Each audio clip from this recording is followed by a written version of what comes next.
But Why was the canal abandoned? Because the English took over and weren't interested in it? probably pollution, probably a mess.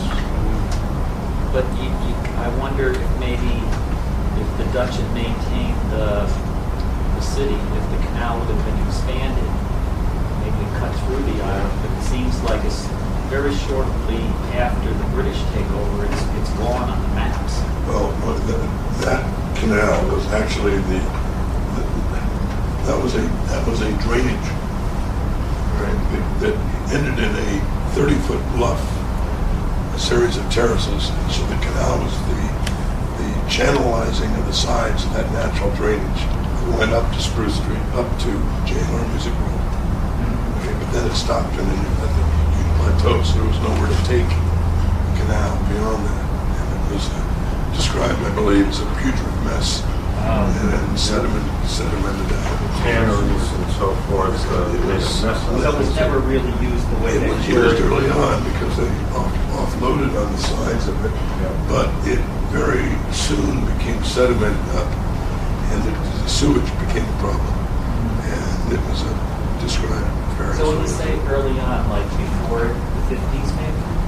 I think it was in the 60s. In the 60s it was still being used? Maybe? Life, maybe Yeah. 10 years. Because I think they're putting sheeting along. There are repairs are put to. We asked Courtney to put together a budget, so no. And see where this goes.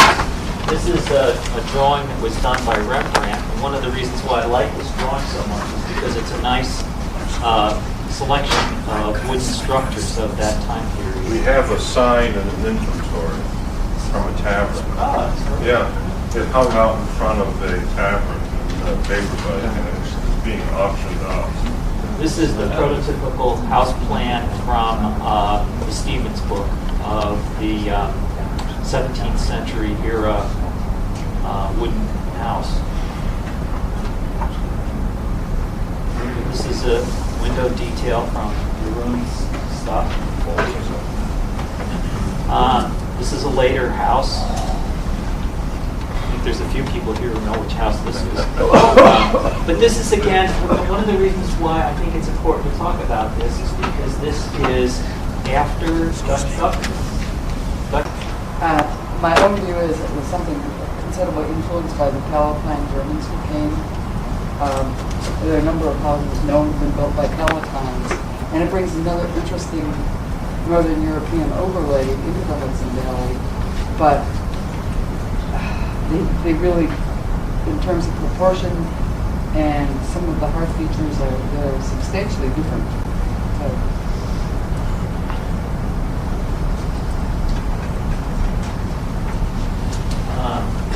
The trades, farming, shipping, family relationships, the kitchen. This is a drawing by Ren Bortolete. Entertainment, food, diet, medicine. That's it for the slides. So should we go to the beginning of that? Well, why don't we start out with, we've done a lot on the house and so forth. Ruth, would you like to say something about the gardens, the herb gardens, and what was...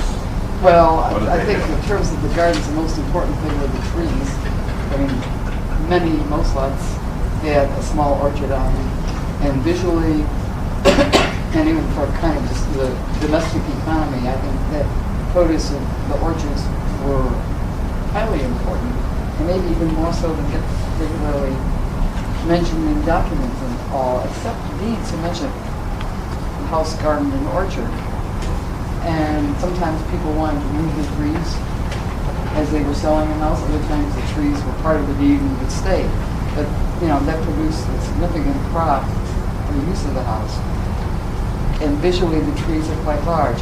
If you look closely at the Costello plan, you'll see a lot of trees on it.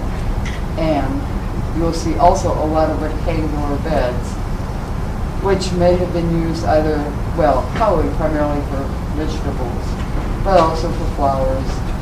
A few are somewhat more ornamental. And I forget, you've got the article right here, but there was a vast long letter about all the things that were needed for a settler to bring and be prepared to face as he developed the farm and so on. And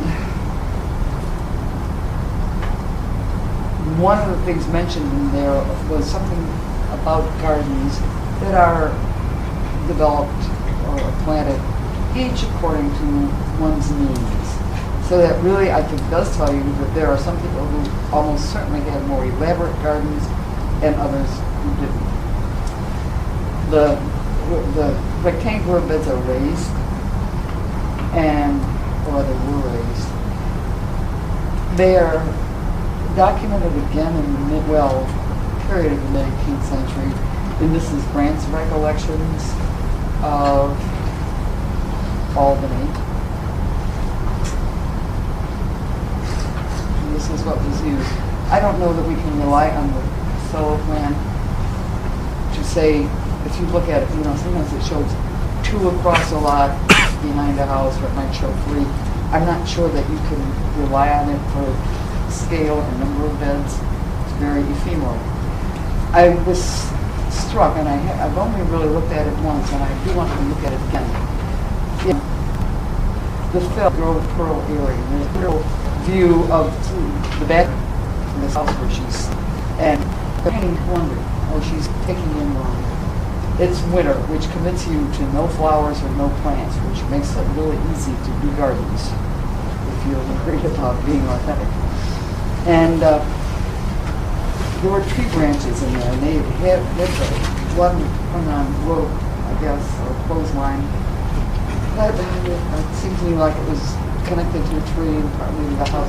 There's something there that's really good. You need to go back and look at that a little bit to see how that yard was handled. It was, I found very interesting in the document. That's in those 7 people right now. There's a lot about plant materials available, and that's almost too easy. And maybe an inclination for getting too pretty. Bruce, what about herb gardens? Were there herb gardens? The herbs and vegetables were extremely. Now, there is a reference in Vanderdonk describing a medicinal garden, and there's a list of plants. Most of those seem to be Native American plants. A physic garden. That's a more scientific garden that's not an herb garden. Do we know whose garden that was? He said it was neglected and that the person was gone. Is that correct? Vanderdonk mentions. Kirsten had a bed. Yeah, but Kirsten wasn't gone at that point in time. But there's a reference to his garden of medicine. This is separate. There are 2 separate references, and Kirsten had that, but also somebody who was no longer there, and his garden was left in not disrepair, but it was, they were losing it. But anyway, that is also mentioned. So there was, I would say, a considerable effort. Vandenbogart's interest in Indian medicine, all of that is going to be relying on Native American herbs. And there's a fair amount of material available.